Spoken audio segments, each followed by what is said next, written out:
have a little faith. Let's be thankful for this tender moment's grace. Even when you can't see past the darkest days, oh, just have a little faith.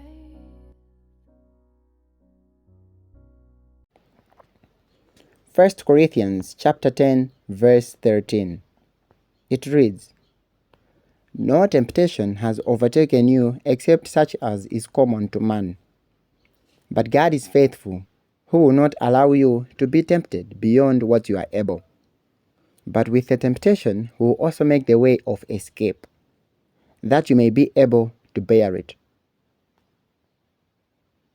We are living in a world full of sicknesses and turmoils, in which temptations are rampant as well.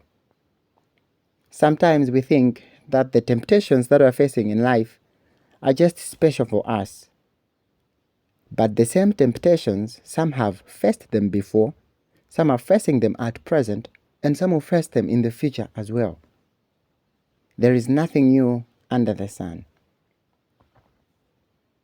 But our God is a loving and a compassionate Father, who cannot allow us as His children to be tempted beyond our abilities to resist.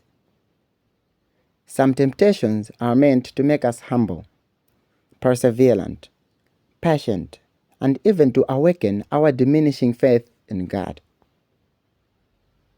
But amidst such temptations, an asylum is always available. God provides a way out. Since He is a loving God, He will not allow your foot to slip. He who keeps you will not slumber. Psalms 121, verse 3. Just like a child who is bold enough to face danger in the presence of his father and escapes in the absence of the father, we are to cling to the Lord, for in ourselves we have nothing to boast about. Is there any temptation that is too hard for the Lord? Is there a greater temptation that our Lord did not face when He was here on earth? Certainly not. And in fact, He confronted them all. And if you truly have His presence in you, His own life, He shall overcome all the temptations that you are facing in you. What we need is just a greater faith. In Him, you shall be able to endure and get over the temptation without yielding to it. Just cultivate faith and tell Him in prayer. Amen.